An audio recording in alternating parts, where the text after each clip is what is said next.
Abanyarwanda mwaritanze mwiyemeje guhangana n'ibyo byose murangije mutanga n'imbabazi. Uko kwitanga kwanyu ni impano itagira uko ingana mwahaye igihugu cyacu, ni n'imbuto yavuyemo u Rwanda rushya. Ndabashimira. Mu muryango wanjye nige warokotse jyenyine kwa data, bamasenge nta numwe, bamarume bakoze amarorerwa, imyaka bagasahura, ibyo mu nzu bagasahura, twasigaye n'imyenda barasahura, nambitswe n'inkotanyi zinsanze mu gihuru. Ndazishimiye pe, mu by'ukuri Imana yakoresheje inkotanyi zihagarika jenoside. Umuntu yibazaga yahitagamo gupfa byari biturutiye kubaho pe, gupfa byari biturutiye kubaho. Uwo munsi barasamo hano tumaze gutarura abakomeretse, naragiye umubiri wanjye wose guhera hano kubera ko twari twagiye duterura abantu bakomeretse, mu ntoki wuzuyemo amaraso no ku maboko. Ndagiye nawe na hose we ntushobora no kurashisha imbunda, mwereka ntushobora no kurashisha imbunda ngo ubwire bariya ko muri hano. Arambwira ngo, abimbwira mu Cyongereza ngo it's not part of our mandate, ngo umurimo dufite ubu ngo mu nshingano dufite ibyo kurasana n'abariya ntabwo birimo.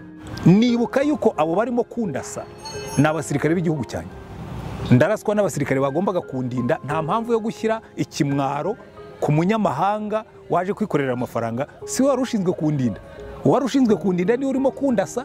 Imbunda twamuguriye kuko jyewe nari umukozi, natangaga imisoro. Imbunda z'imisoro yanjye zagombaga kundinda nizo zirimo kundasa. Ku itariki 16 naje kubona umukecuru umwe n'umwana, noneho mwambura igitero, ari kumwe n'abandi basirikari. Hari aho bansanze ndiho ngenda, noneho ubwo babantwaye mu modoka, turi mu modoka tugeze ahantu dusanga igitero kiri kumwe n'umuntu, bamuziye ngo tugiye kumwica. Mubambura mbabwire ko ari bamundekera nkajya kumwicira. Ngira amahirwe hafi aho ngo hari ibintu by'ibihuru, hari masaha y'ikigoroba, ndamujyana mugeza muri bya bihuru, nyimwereka ahantu yihishe, navuga nti sindi bukwice. Nubwo namwambaye maze kwizeza ko ndi bumwice, ariko twamaze kugera hirya ndamuganiriza, mubwira ko abantu bajyanye i Burundi kandi ko bamaze kugerayo. Ndamuganiriza, mbese aza gutuza mu icyizere cy'uko ndibuze kumujyana i Burundi kandi ari bugereyo. Naje kwamukora nimugoroba nko masaha moya, rero umukecuru kumwe n'umwana bajyana i Burundi. Harimo abantu bashaka kuyobya uburari, bakavuga ngo nimumbabarire kandi mwibagirwe. To forgive is not to forget.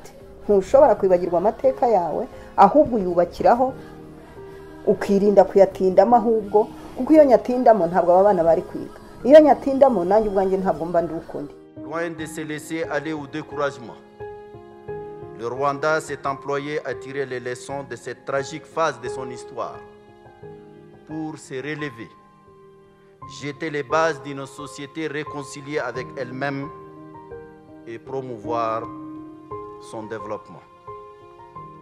Les résultats obtenus sont plus que remarquables.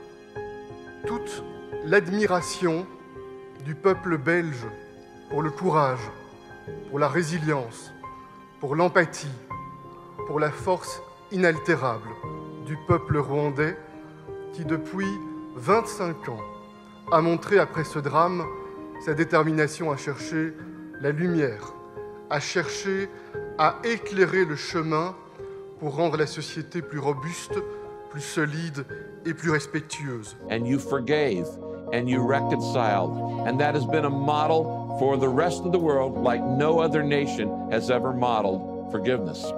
We have a responsibility to ensure that it never, ever happens again. The body of Rwanda was tortured, was assaulted. The body succumbed, but the spirit never did.